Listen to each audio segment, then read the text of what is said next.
Yes breaking news చూస్తున్నారు. Israel Hamas మధ్య యుద్ధం రోజు రోజుకు తీవ్ర రూపం దాలుస్తుంది. దక్షిణ గాజా నగరాలపై ఇప్పటికే ఇజ్రాయెల్ అనేక రకాల దాడులు కొనసాగిస్తూనే ఉంది. ఈ దాడుల్లో పాలస్తీన్ ప్రజలు చిన్న పెద్ద ముస్లిం ముతకాన తేడా లేకుండా ప్రతి ఒక్కరు కూడా మరణిస్తూ ఉన్నారు. ఎక్కువగా ఈ దాడుల్లో అయితే ఖచ్చితంగా చిన్న పిల్లలు మహిళలే ఎక్కువగా మృతి చెందుతున్నట్లుగా తెలుస్తూ ఉంది.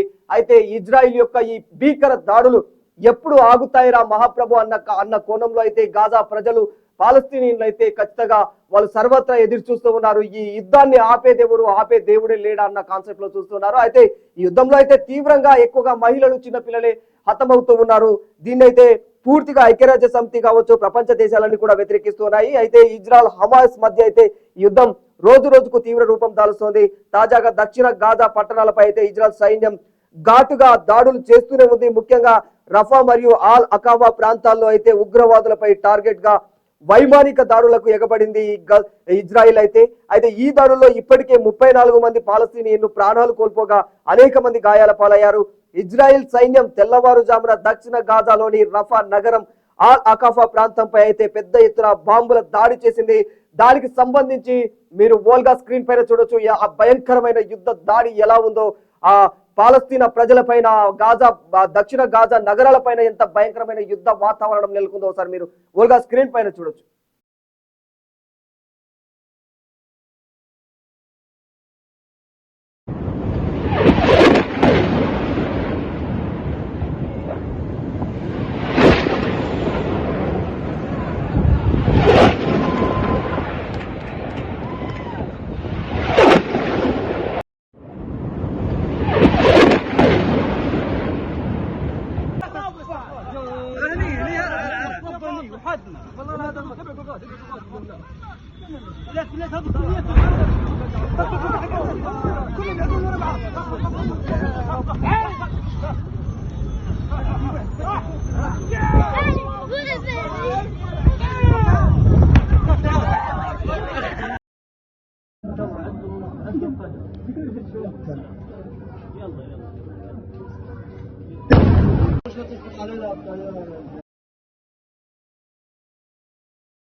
ఎస్, ఇజ్రాయిల్ సైన్యం ఎక్కువగా అంటే మనం స్క్రీన్ పైన చూసిన లెక్క ప్రకారం అయితే ఇజ్రాయిల్ సైన్యం ఎక్కువగా ఫోకస్ చేసింది అయితే దక్షిణ గాజా నగరాలపైన. అది కూడా అర్ధరాత్రి వేళల్లో అయితే ఎక్కువగా ఫోకస్ చేస్తూ ఉంది.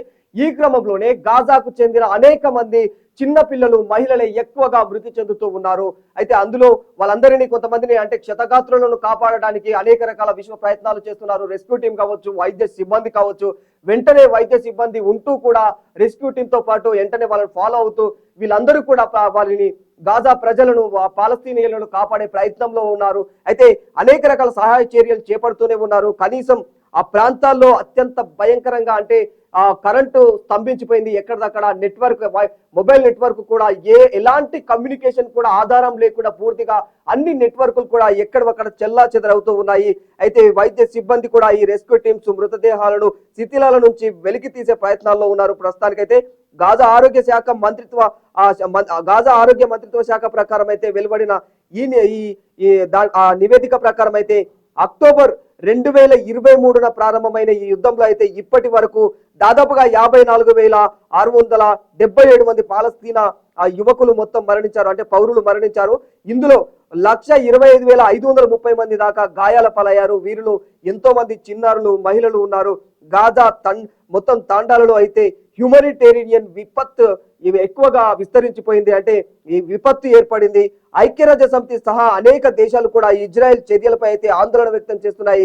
మరోవైపు ఇజ్రాయెల్ వాదన ఏంటంటే హమాస్ ఉగ్రవాదులు నివాస ప్రాంతాల్లోనే దాక్కొని ఇజ్రాయెల్ పైన అయితే దాడులకు ఎగబడుతూ ఉన్నారు. అందుకే మేము ఈ హమాస్ అంటే ఏదైతే పాలస్తీనా ప్రజలు ఉన్నారో, ఏదైతే దక్షిణ గాజా ప్రాంతాలు ఉన్నాయో వీటిపైన అయితే మేము టార్గెట్ చేస్తున్నాం అన్నట్టు ఇజ్రాయెల్ అయితే తెలియజేస్తుంది మీడియా ముఖంగా. అయితే ఈ క్రమంలోనే ఈ యుద్ధానికి మేము పాల్పడుతున్నాం, ఎందుకంటే హమాస్ ప్రజల్లో అక్కడి టెర్రరిస్టులు ఎవరైతే ఉన్నారో, నేరస్తులు ఎవరైతే ఉన్నారో వాళ్ళందరూ కూడా అంటే సాధారణ ప్రజల మధ్యలోనే నివసిస్తూ సాధారణ ప్రజల అన్న కోణంలోనే ప్రపంచానికి కనిపిస్తూ వారైతే ఇజ్రాయెల్ పైన దాడికి ఎగబడుతున్నారు.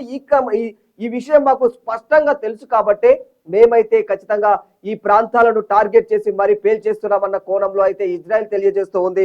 అయితే ఇది అంటే ఇది యుద్ధం కాదు, నిజంగా చెప్పాలంటే ఇది ఒక విధ్వంసం అనే చెప్పుకోవాలి. ఇది ఒక సామూహిక విధ్వంసం అని అంటున్నారు మానవ హక్కుల సంఘాలు కూడా. వైపు ఐక్యరాజ్య సమితి కూడా వీరందరినీ అంటే ఈ యుద్ధాన్ని సద్దుమణి చేయడానికి అనేక రకాల ప్రయత్నాలు చేస్తూ ఉంది. ఇది 2023లో మొదలై ఇప్పటి వరకు ఇంకా కొనసాగుతూనే ఉంది ఈ యుద్ధ వాతావరణం అయితే. దీనికి సంబంధించి ప్రపంచ దేశాలు కూడా కొన్ని దేశాలు మద్దతు తెలియజేస్తూ ఉన్నాయి ఈ పాలస్తీనా ప్రజలందరికీ కూడా. కానీ అయినా కూడా ఇజ్రాయెల్ ఏ మాత్రం జంకకుండా ఈ అటాక్ల మీద అటాక్లు కొనసాగిస్తూనే ఉంది ఈ గాజా నగరాల పైన అయితే.